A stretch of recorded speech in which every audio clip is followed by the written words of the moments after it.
Welcome to this video learning session. When you complete the session, you will be able to determine how long it takes for a project to pay for itself. In this session, you'll learn what payback analysis is and why it is important, how to perform payback analysis, and how you can use Microsoft Excel to calculate a payback period. Payback analysis compares total costs and benefits to determine when a project will pay for itself. This time period is called the payback period, or break-even point. First, let's review some terms. Total costs include development as well as operational expenses. Total benefits include all tangible benefits that can be measured in dollars. The payback period, or break-even point, is the time it takes for the total benefits of an information system to equal or exceed the total costs of developing and operating the system. Costs are high during systems development, then they usually decrease and flatten out. They tend to rise again toward the end of the system's useful life. Benefits increase as soon as the systems become operational, then remain relatively flat. The graph shows changes in costs and benefits over time. But to find the payback period, we need to work with cumulative costs and benefits. That requires a different calculation, as you'll see. In Part 2, we'll use a cost-benefit table to calculate a payback period. Here are estimated cost figures for a proposed information system that has a 6-year useful life. The development period is called year 0, even though it might not take a full year. At the end of year 0, when the system is launched, the cumulative costs are $60,000.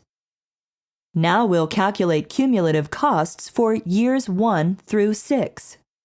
Each year, we take the cumulative total and add the current year for a new cumulative total.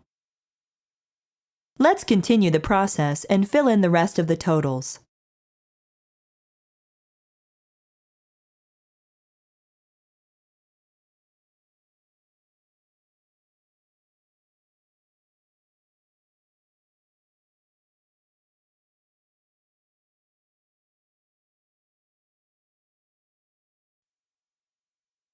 That's it for costs. Now we'll add benefits columns and do the same thing.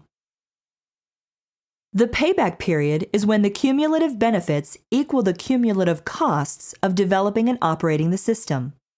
Can you study the table and determine the payback period?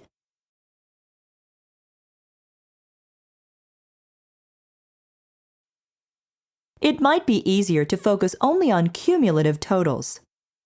By the end of year 4, cumulative benefits have almost caught up to cumulative costs. So, sometime early in year 5, the cumulative benefits will overtake the cumulative costs, and the system will have paid for itself. Like any tool, payback analysis has pros and cons. For example, the payback period only determines when a project pays for itself. Benefits and costs to the right of the line are ignored because they occur after the payback period. That might not be enough information for managers who must approve or reject projects. On the plus side, payback analysis screens out low-value projects and is easy to understand. You can learn more about the pros and cons of various financial tools in the textbook. A table can provide a ballpark estimate of the payback period. In Part 3, we'll see how a spreadsheet, such as Microsoft Excel, can handle the payback calculations and create a line chart that shows more detail than a table. The estimated cost and benefit data has already been entered into this spreadsheet. Now we'll calculate cumulative costs for years 1 through 6. To do that, we'll use a formula that takes the previous year's total and adds the current year. To show the cumulative costs for year 1, we'll enter a formula in cell C7. The formula takes cell C6, which shows year 0 costs, and adds cell B7, which shows year 1 costs. So the formula is C6 plus B7. Now we'll copy the formula down into years 2 through 6.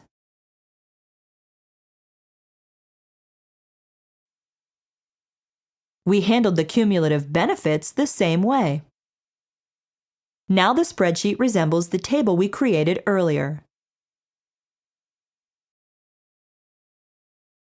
It's easy to create a line chart that shows cumulative costs and benefits.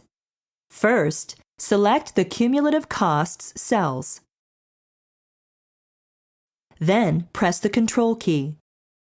And also select the cumulative benefits cells. Then click Insert, Charts, Line, and select the first chart type. The payback period is where the red benefits line crosses the blue costs line. At that point, the project has paid for itself. In this session, you learned what payback analysis is and why it is important, how to perform payback analysis, and how to use Microsoft Excel to calculate a payback period. For more information, you can refer to the textbook or your student study tool. Now it's your turn to apply your skills and check your work. For background information, tasks to complete, and sample answers, go to the Management Information Systems CourseMate at www.cengagebrain.com. Select this text and navigate to the video learning sessions. Thanks for attending this video learning session.